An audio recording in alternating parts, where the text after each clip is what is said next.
Buying new construction sounds amazing, right? I mean, you're getting a brand new home, all the modern design finishes, it's under warranty, but I'm here to tell you that it's not always perfect. So in this video, I'm going to break down the pros and the cons of getting a new construction home in Austin, Texas right now, so you will know exactly what you're getting into. So let's start off with pros first. So the biggest thing is the fact that the home is brand new and everything works. It's under warranty, at least for several years. So you don't have to worry about getting a brand new air conditioning system or a brand new roof and things like that. Now, sometimes I hear people say for your very first home, a young couple on a budget, just get a fixer-upper. I think that is the worst, most insane advice ever, because how are you gonna have the money if you don't have a lot of money to fix the house up?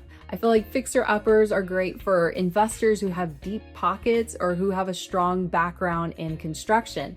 But for young families, anyone on a budget, if you can get into a clean, move-in ready, fresh home, it can save you a lot of money in the long run on needed repairs.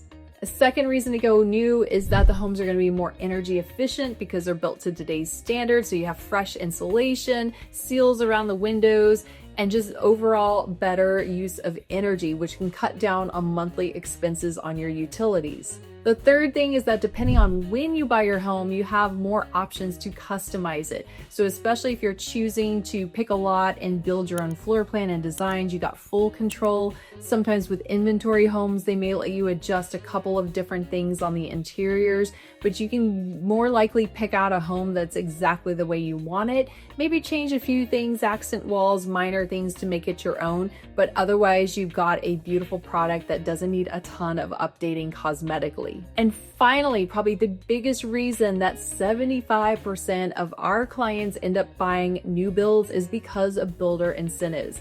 And I will tell you that lately they have been off the charts more than I've ever seen in other years of my career. So in Austin right now, you can expect that you can negotiate the price points of whatever the builder has listed the sales price for. If it's an inventory home, we're definitely getting our clients discounts off the already reduced prices. We're also seeing builders offer low fixed rates, which is huge. We've gotten clients as low as 2 points below whatever the current interest rate is, which saves them about 20% overall on their monthly budget if they'd bought that same house with a higher rate.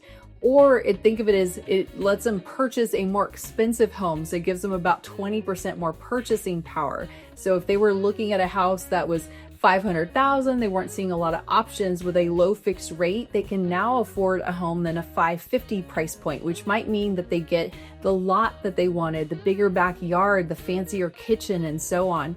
So it's really hard to beat those builder incentives right now, and we know how to negotiate those on your behalf. So definitely, before you start going into sales centers and seeing what builders offer, reach out to us first, because we've literally worked with almost every builder around town, and we can definitely help you in that process. All right, now let's dive into the cons. And I actually have a much longer list on the cons. I think I just told you 4 great reasons to buy a new build, but here's 7 reasons you might want to reconsider it. So the first thing has to do with higher tax rates. Now, this is not true for all new construction communities, but just in general, newer communities typically have higher tax rates, and that's because you're paying for the infrastructure that's going in there, and you're also paying for the water districts. Sometimes they don't have city water that they can tap into, so they actually have to make their own water district.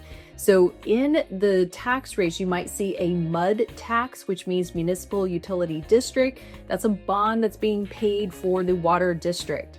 And that can take years, like decades, to pay off. So it just means you're going to start off with a higher tax rate.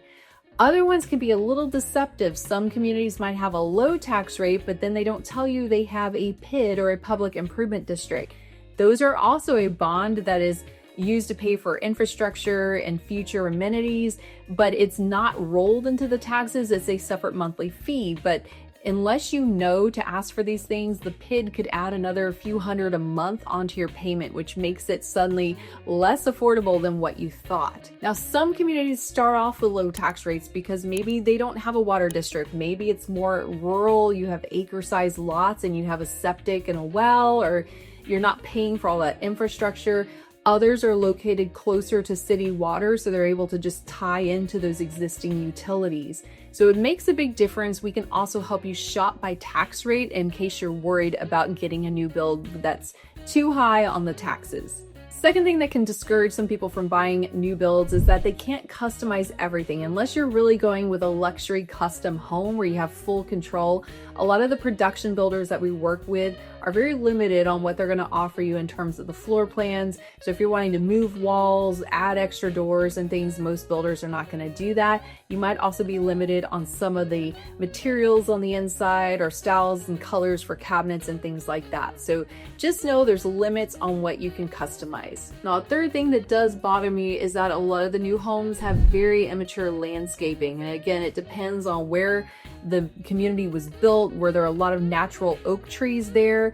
In some cases, it looks like the entire area was just bulldozed. And so everyone has the little tiny stick trees, which are going to take about 10 to 15 years before they look mature and really beautiful and developed. So that's something you might have to deal with. I definitely say plant trees if you're going into an area that doesn't have them, because if you stay in that home, it definitely makes the house more appealing and more beautiful when you try to resell it. The fourth thing is HOAs and restrictions.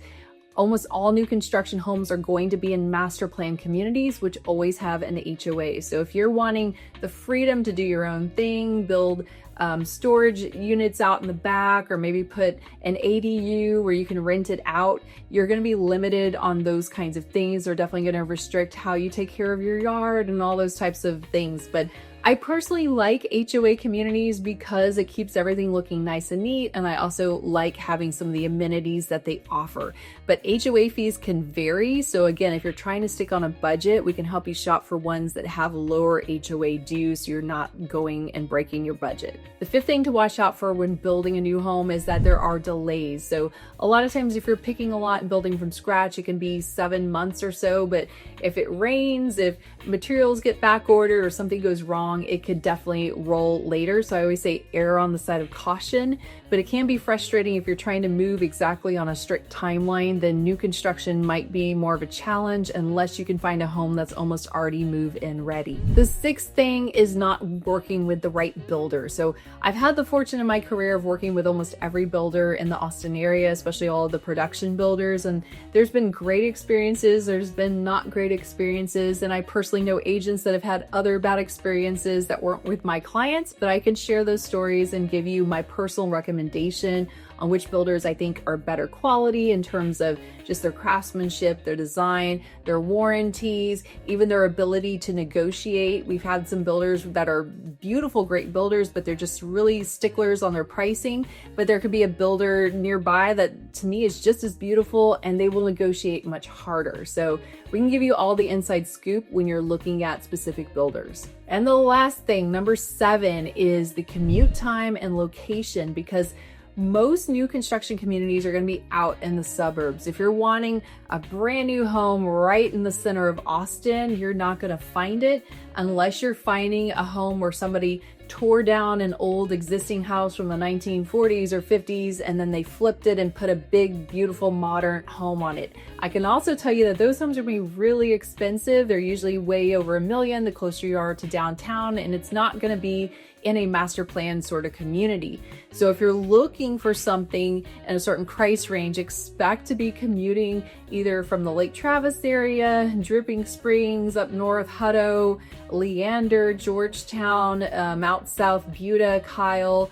If you're willing to commute a little farther, you'll get more options and more price ranges that you can explore.